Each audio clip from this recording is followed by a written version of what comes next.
about how this offense compared to last year has more of a pulse and its identity. Just how confident is this group going into Saturday? Yeah, I think we've had a great energy kind of to us all year, and especially this fall camp and this summer. So I think we're a really tight group, and kind of it's fun to come back and play another season with a lot of guys that I've already played with. So just really excited. I think we've had a great fall camp, and just I think there's a great pulse to us for sure. David Hope with TigerNet.com. Garrett kind of smiled yesterday, and he said, "I can't wait to see Cade play Saturday. I can't wait to see him get out there." Is that the same for you now that you've put in all this work in the off season? You've done the things that it takes to make yourself go to the next level. Now, are you excited to just now kind of put it all in, just go play? Yeah, I mean, obviously, I'm just excited to go out there and go play a real game. I mean, just thinking about the other day, I mean, you never know how many games you have left. So I'm excited to go play another game. I mean, this is what you work for every single day since the last game I played.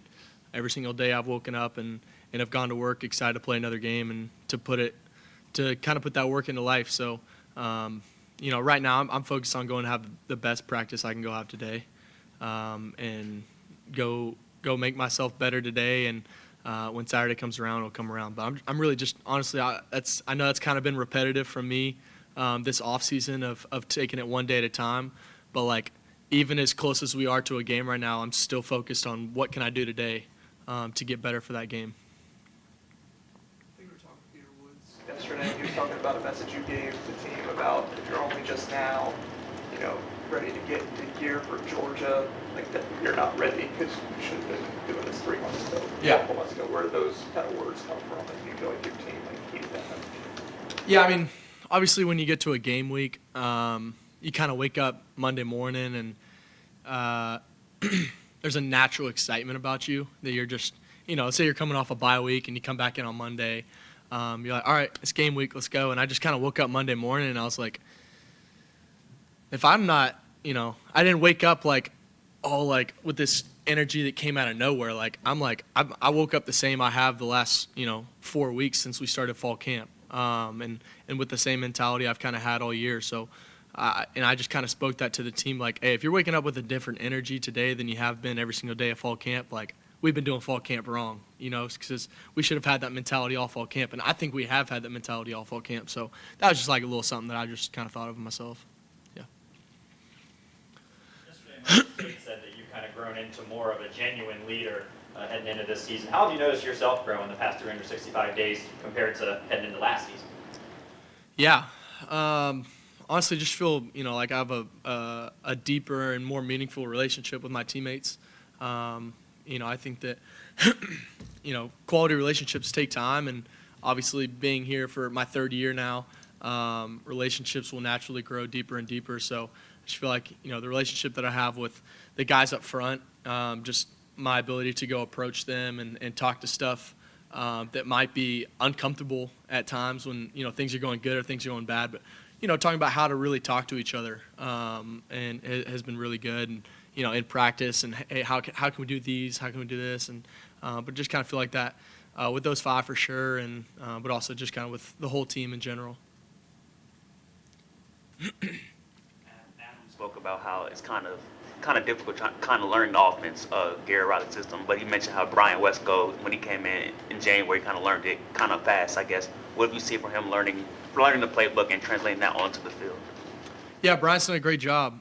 He is, he's all about his business, first of all, which I love. I mean, I've noticed that from the first time that he really stepped on campus. I think some guys, depending on where you are, will kind of step into campus, especially as an early enrollee, and be like, oh, I'm in college, let's go have fun. But he immediately stepped in and went to work, and that's really what I've been most proud of him for.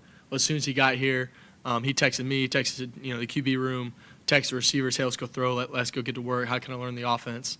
I mean, he's just I don't think he's taken a day off. Really, I think he's just been about his business and just truly wants to get better. Just is a true competitor and just wants to get better. I mean, I think he's following Antonio's footsteps for sure.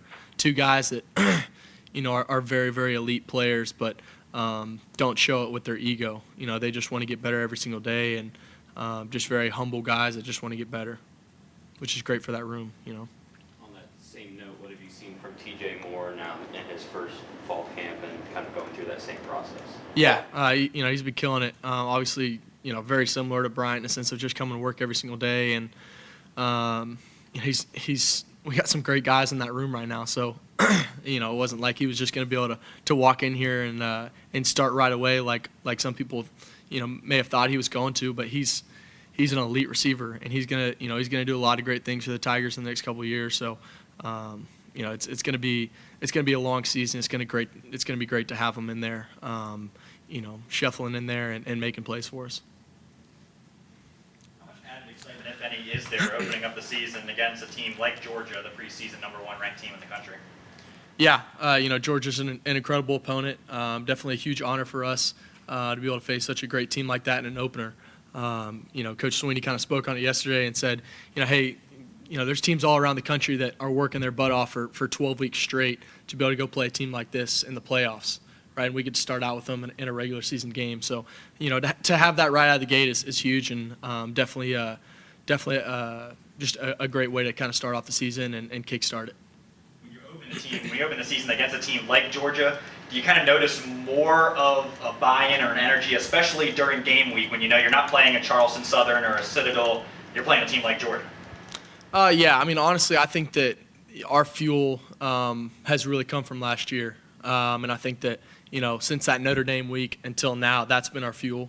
And that's really what we've been focused on, because at the end of the day, we're gonna win or lose to Clemson.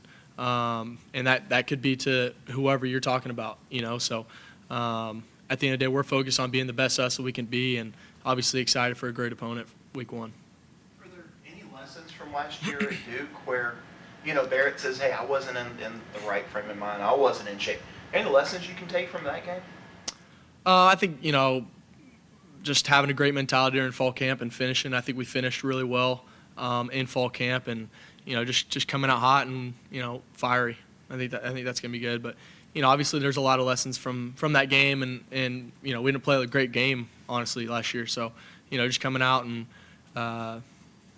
just playing a great game, being the best we can be, and just take care of the little things. Didn't like at camp having Antonio and Tyler and Adam and Bryant, TJ, all these guys to throw to, all these weapons that are finally healthy and able to kind of go out there and line up. It's fun. It's really fun. They're kind of some guys that you just put it in their direction and they're going to come down with it. So it kind of takes a little bit stress off of me, and in a sense where we kind of got guys all over the place that I'm really excited about, and excited for them to kind of go show it out. Through the element of communications, we were talking to Coach Riley yesterday. Where is that balance in terms of him giving you the information that you need, but also not giving you too much information? Like, how do you guys find that?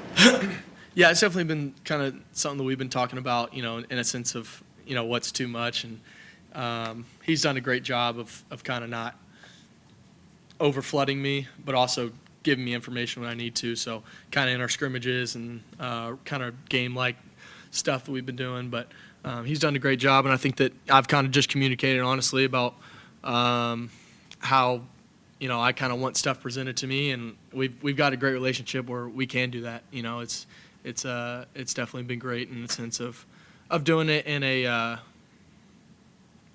I don't know, just doing it well and efficiently. Yeah.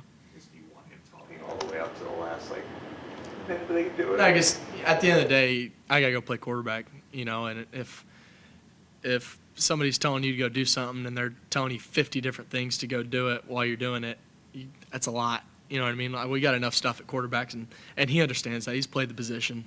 So somebody's trying to talk to you while you're doing something the whole time. And it's just, give little things here and there as he's giving the play. But at the end of the day, you got to go play quarterback, and it's a reactionary game. And so, yeah. Was it like adjusting between the two different tempos of, maybe if you sugar huddle, you're giving out the play and doing all that, as opposed to like tempo, you guys still gonna have signals to look at? Like, what's it like going back? Honestly, not much of a change. coaches do a great job of. We do it enough in different scenarios and different game-like scenarios. So it's not much different, to be honest. Yeah, it's pretty similar. How does your game day routine look different for a noon game versus, say, a night game? Obviously you got less preparation, so you just gotta, kind of scoot up things a couple of hours in a sense of, make sure you honestly get a good night's rest on Friday, and then, really kind of pushing things up a little bit more in preparation wise, and kind of knocking some more stuff out in the beginning of the week, and then really just taking care of your body. Obviously it's, it could be 8 less hours that your body gets to recover before actually playing a game. So really taking care of your body and make sure it's the freshest it can be, if that's a word, most fresh it can be. But at the end of the day, it's about when the ball's, set down, the whistle blow, and you get rolling. So just taking care of it and having great preparation, which our coaches do a great job of doing. So. What stands out about Georgia's defense when you're watching the film on them?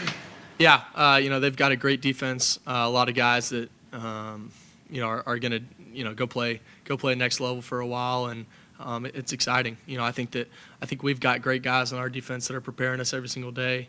That when we show up, we'll be ready for that. And but they've got a lot of great talent over there, and it'll definitely be an exciting matchup. And they've got a bunch of great players on that side. Any questions for Cade over Zoom? Hey, Cade, it's Chapel with the State Newspaper. I don't think we've asked you about this yet. The new haircut, is this the longest your hair's ever been, and what's kind of the mindset behind it? I think Antonio said it's giving you like a new level of confidence or something. He says he likes the mullet. Well, I'm not really going for that mullet look. I think I'll just kind of growing it out and see what happens, but I'll probably end up getting a trim in the next week or so. But I don't know, just kind of started and now it's going, and I haven't really thought about it much. It's just kind of going right now. Thanks. Any final questions from the room? With playing Georgia and Carson Beck, what excites you on a quarterback battle like that on a big stage like on Saturday? Yeah, got to hang out with Carson at Manny Passing Academy this summer, and it was definitely fun to hang out with him and kind of chat about it a little bit. But he's a great player, and excited to kind of see how the rest of his career goes. Obviously, he's going to have a long NFL career, so excited to see him, and I think that it'll be good to see him. Not to overdo the helmet comps thing, but I remember you said you got advice from Ethan Cole. Yeah. How to use that. Did he give you any good pointers in particular? Kind of what I was talking about. Have a good communication between you and your OC. About kind of when's too much and when's not enough to kind of give it again, kind of stuff like that. But kind of really basic things that Coach Ryan had already talked about, but kind of good things to talk through and stuff. So yeah. Anything else for Cade?